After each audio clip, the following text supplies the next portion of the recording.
We zijn vanavond op Heerlerheide, Sportpark Pronsenbroek. Dat is de thuishaven van Groene Ster, de voetbalvereniging.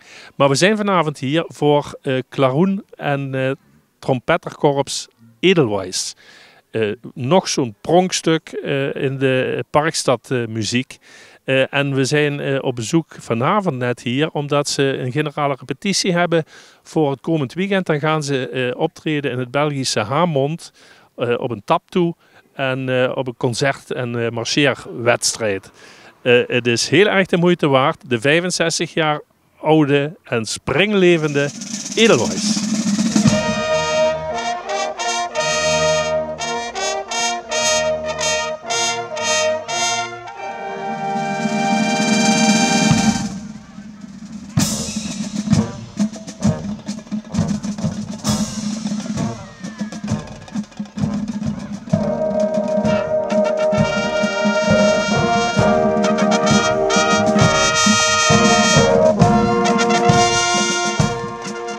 Ronald van Kessel is de PR-man van Edelweiss. En dat doet hij al een paar jaar, Ronald. Ja, ik ben er eigenlijk bij toeval ingerold omdat mijn zoon en mijn vrouw deel uitmaken van deze mooie vereniging. Ik vind vrijwilligerswerk heel belangrijk. En ja, zo ben ik er een beetje ingerold door wat stukjes te schrijven over optredens. En zoals het vaak gaat, ja, met de toevalstreffer, dan word je voor wat meer dingen gevraagd. En ik vond het gewoon leuk om te doen. Ja, ja. Hey, Ronald, ja, een blinde ziet dat Edelweiss er keurig op staat. Dat is ook op de achtergrond zo. De vereniging doet het goed, hè? Ja, we mogen volgens mij niet klagen. Als ik met bestuursleden praat, dan hoor ik dat we een gezonde vereniging zijn. Gelukkig de coronatijd echt heel goed doorgekomen. Ja, helaas ook wel één lid weggevallen, overleden. Dat doet pijn in een vereniging. Maar er zijn ook mensen bijgekomen. Nieuwe uniform, een deel van nieuwe instrumenten. Dus ja, het kan slechter. Ja, ja. En dan is het vandaag hier best spannend. Want dit is eigenlijk de generale repetitie voor 2 optredens komend weekend in Haamont, Belgisch Limburg. En het is de première van jullie nieuwe show. Ja, dat klopt inderdaad. De leden hebben al flink hard gewerkt de afgelopen maanden. Januari begonnen met de voorbereidingen, het repeteren voor een show en ook inderdaad wedstrijdonderdelen. Er komt de première dus aanstaande zaterdagavond, dat is in de Belgische Haamont, is een taptoe. Nou, dat is een hartstikke mooi evenement om publiek te vermaken. En alsof dat nog niet genoeg is, ook nog op maandag 2 wedstrijdonderdelen voor het hele korps en ook nog eens de drumband apart. Ja, ja. Hey, en 65 jaar oude Edelweiss, over 2 jaar weer WMC. Dat is altijd een heel erg groot hoogtepunt voor jullie. Maar je bent tevreden met het ledenaantal, met het aantal vrijwilligers, of zeg je nou, er zou nog wel wat bij kunnen? Nou, nogmaals, met 50, 55 spelende leden mag je zeker niet klagen. In een tijd dat alle verenigingen het moeilijk hebben. Dat hoef ik jullie niet te vertellen, denk ik. Hè? Want jullie bezoeken heel veel verenigingen in Parkstad. Maar het mag altijd meer. Richting WMC zouden wij het natuurlijk fantastisch vinden als we nog meer leden erbij kunnen krijgen. We hebben een leuke, goede opleiding met hartstikke goede en enthousiaste instructeurs. Ja, het WMC over 2 jaar. Dat is natuurlijk weer een nieuwe mijlpaal, maar ook een mooi doel voor de leden en het bestuur om naartoe te kunnen werken. En als ik dat nog mag aanvullen, we gaan ook beginnen met jeugdige leden. Die zijn altijd welkom, zijn er ook altijd geweest. Maar het is eigenlijk vrij uniek dat we nu ook met de Edelweiss Kids gaan beginnen. En dat gaan we binnenkort ook hopelijk op de rails zetten. Ja, want over 12 jaar is er ook weer, of over 14 jaar is er ook weer een WMC. En dan moet je wel een nachtsoep hebben. Ja, precies. Hè. Dat heet zo mooi op zijn Limburgs. Hè. Ja. Nachthoeks. Ja. Dat is heel belangrijk. En we weten ook dat de wat oudere leden die misschien al 30, 40 jaar lid zijn bij ons. Er is er zelfs eentje bij die al meer dan 50 jaar lid is. Misschien ga je die straks nog spreken. Ja, die zullen ook een keertje met muziekpensioen gaan, zoals ik dat altijd noem. Ja, nou ja, we zijn onder de indruk, Ronald. Keep it up. Veel succes. Nou, hartstikke bedankt en tof dat jullie hier willen zijn vandaag. Marcel Verliese hier naast me is instructeur van Edelweiss. En het zou heel goed kunnen dat u hem kent. Want die man die reist de hele wereld over in het kielzog van André Rieu. En toch ben je ook heel sterk verbonden aan deze vereniging. Dat kun je ons vast en zeker uitleggen. Ja, dat klopt. Zolang als dat ik bij André aan het werken ben, dat is van 1990 af al, ben ik ook bij deze club gekomen in hetzelfde jaar. En ja goed, daar hebben we zo'n 35 jaar bijna samen erop zitten. En zijn we altijd keihard aan het werk geweest om ja, het niveau iedere keer omhoog te krikken of te handhaven enzovoort. Ja. Ja, want de familie Verlieze, dat komt daar nog bij. Dat zou best eens aan jou kunnen liggen natuurlijk. Ademt Edelweiss, ademt slagwerk, ademt muziek. Hoe komt het zo dat je zoons je zo daarin volgen? Ja goed, vaderlief is natuurlijk altijd druk geweest, ook in de amateurwereld en nog altijd. Ze zijn heel veel als kind natuurlijk heel veel meegegaan, overal naartoe. En van het een komt de ander en dan willen ze ook spelen en dan gaan ze meedoen. En uiteindelijk zijn ze verder gegroeid en wilden ze zelf ook professioneel slagwerker worden. Dat hebben ze eigenlijk alle drie gedaan. En ondertussen doen ze in het grote orkest mee bij Rieu. En hier hebben ze natuurlijk ook hun taken. De ene houdt zich bezig met show, de ander met het slagwerkonderdeel. Goed, ik doe de hele groep. Ja. En zo zit het hele spul erin. Ja, maar even terug naar het hier en nu. Aanstaande weekend première van jullie nieuwe show. Dat komt uit jouw koker of dat is in overleg met... Ja, dat is ook een samenspraak. De twee oudste zonen hebben samen de show geschreven. Ik heb de muziek verzorgd. En uiteindelijk krijg je dan dit resultaat wat eruit rolt. Ja. Ja. Maar ga je zelf ook nog mee naar die optredens? Of denk je van nou, ik heb mijn werk gedaan, ik blijf bij Moeder de Vrouw. Ziet de mensen niet zo alleen? Nee, ik ga zeker mee, tuurlijk. Ik kan toevallig de show niet zien, omdat ik dan werkzaam ben in Londen met André. Dus helaas, dus die moet ik versterkt laten gaan. Maar aanstaande maandag ben ik er wel bij voor de wedstrijd. Want ik dirigeer ook de stukken die stilstand gespeeld worden. Dus dat doe ik wel. Maar ik begeleid ook alle groepen. Dat vind ik wel zo netjes. Om ze ook een beetje hard onder de riem te steken en te steunen. Voordat ze dadelijk de wei op gaan en daar een dingetje moeten doen. Ja. Ja, ja. Want misschien kun je de mensen thuis wel even uitleggen.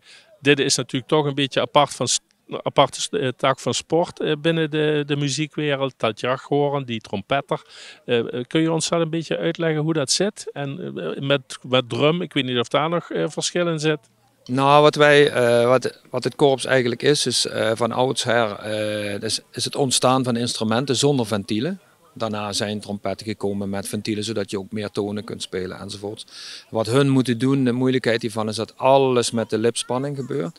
Dus je hebt geen ventielen, dus die ga je niet gebruiken, want die zijn er ook niet. Dus je hebt ook beperking alleen maar van de boventonen. Voor een beetje kenner snapt wat ik zeg. Dus die moet je gebruiken. Dus dat zijn maar een aantal tonen die we hebben, maar wel met grotere sprongen ertussen. En dat maakt het lastig om iedere keer alleen maar met je aanzet de juiste toon te treffen. En dat is het verschil eigenlijk met anderen die netjes een melodie kunnen spelen. Maar wij moeten alles met de lippen doen, maar we hebben hier niks om mee te werken. Wat we wel gedaan hebben is om de boel in een moderner jasje te steken, hebben we het slagwerk eigenlijk gemoderniseerd. In die zin, ik schrijf de muziek vaak voor hun en dan krijg je daar een moderne ritmische slagwerksectie onder. Waardoor de kleuring heel anders wordt als het hele traditionele. Ja, ja.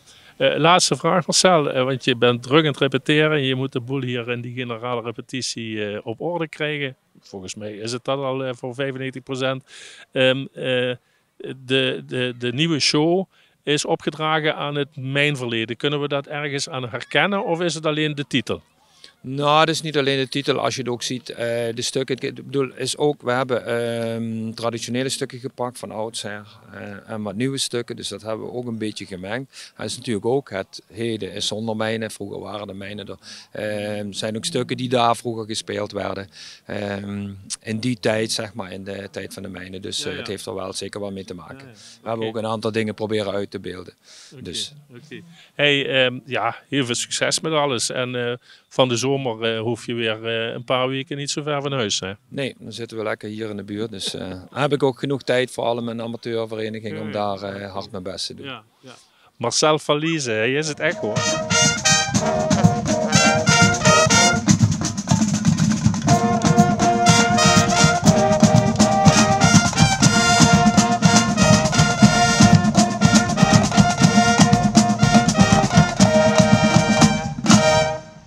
We zijn even moeten gaan schuilen, want op het eind van de repetitie, wel goed getimed eigenlijk, begonnen te kletteren. Dus we staan hier even onder het afdakje met 3 jonge Edelweiss mensen die zich ook sterk maken voor de vereniging. En dat gaan we zo met ze bespreken. Maar ik moet u eerst vertellen, Robin hiernaast, dat is ook een schutter. Die is bij de schutterij Vaasrade. En zoals u weet is het OLS straks in Beekdalen. Maar daar hebben ze dus 9 schutterijen en er moet wel iemand natuurlijk de koning zijn. Dus er is een onderlinge wedstrijd geweest en daar is de koning der koningen heeft zich daar op het podium geschoten. En dat is hij dus. Hij gaat straks bij de OLS, is hij gewoon de man. Proficiat, kerel. Dankjewel, dankjewel. Ja. En jullie, Kiki, Jesse, Robin, zijn van de wat jongere lichting Edelweissers. En jullie bemoeien je bijvoorbeeld ook met social media.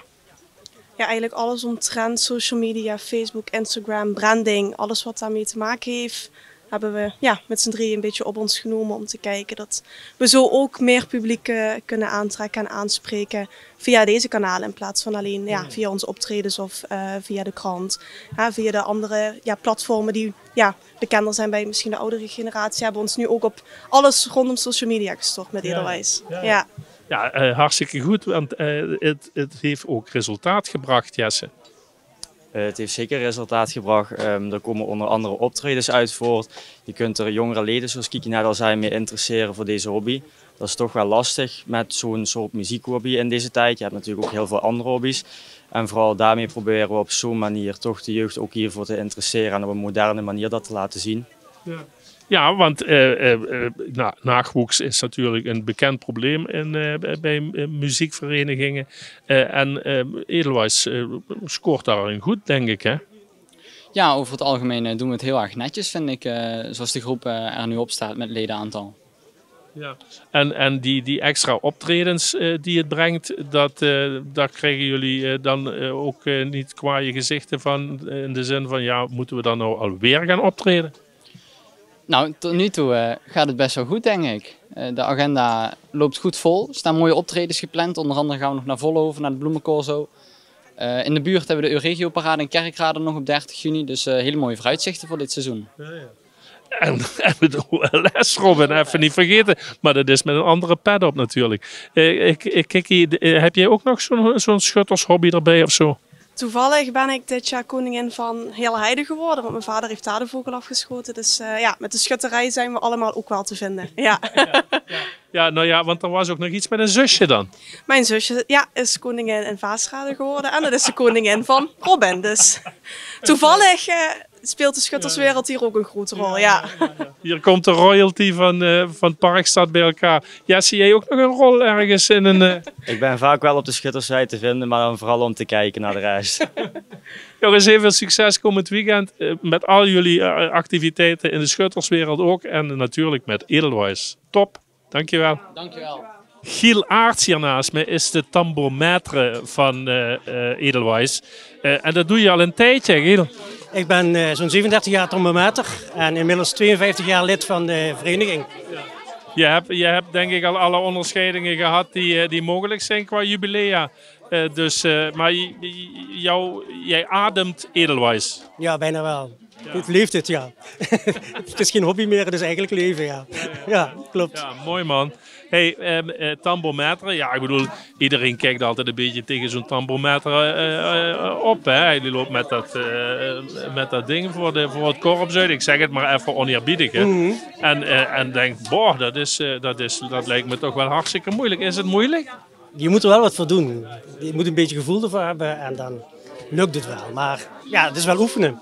En het lukt niet in één keer. Het heeft wel jaren geduurd voordat het een beetje erin zit. Maar ik heb er gevoel voor, dus het lukt wel, ja. Want iedere beweging die je ermee maakt, wilt voor de groep die achter je loopt zeggen dat ze iets bepaalds moeten doen. Ja, ik geef aan wat ze moeten doen. Bochten, counteren. En ja, dat geef ik aan. En bij uitvoering moeten ze het uitvoeren, ja. Dus Jullie hebben nou een belangrijk weekend voor de deur. Want uiteindelijk, hoor ik net, gaat het daar in Harmond wel over het kampioenschap der lage landen. Ja, maar je hebt voor hetere vuren gestaan, denk ik. Ja, WMC is nog iets spannender als dit. Maar dit is ook altijd wel weer... ja, er zijn toch altijd wel goede korpsen waar je toch mee wil meten. En je wil toch altijd goed voor de dag komen. Ja, dus nee, het is wel te doen. Maar WMC is net iets pittiger als dit. Hey, wat zeg je? Ben je tevreden over de generale? Geeft dat vertrouwen in een goed optreden? Ja, dat wel. Het is allemaal weer nieuw en het zijn nieuwe stukken. Alles is nieuw, dus we gaan ons best gewoon doen. En volgens mij liep het wel aardig vandaag. Okay. Ja. Ja, zo hoort een tambourmeter dat te zeggen. Maar hij gaat grote successen vieren komend weekend op het Bels. Dankjewel, Giel. We gaan ons best doen. Dankjewel. Dank je.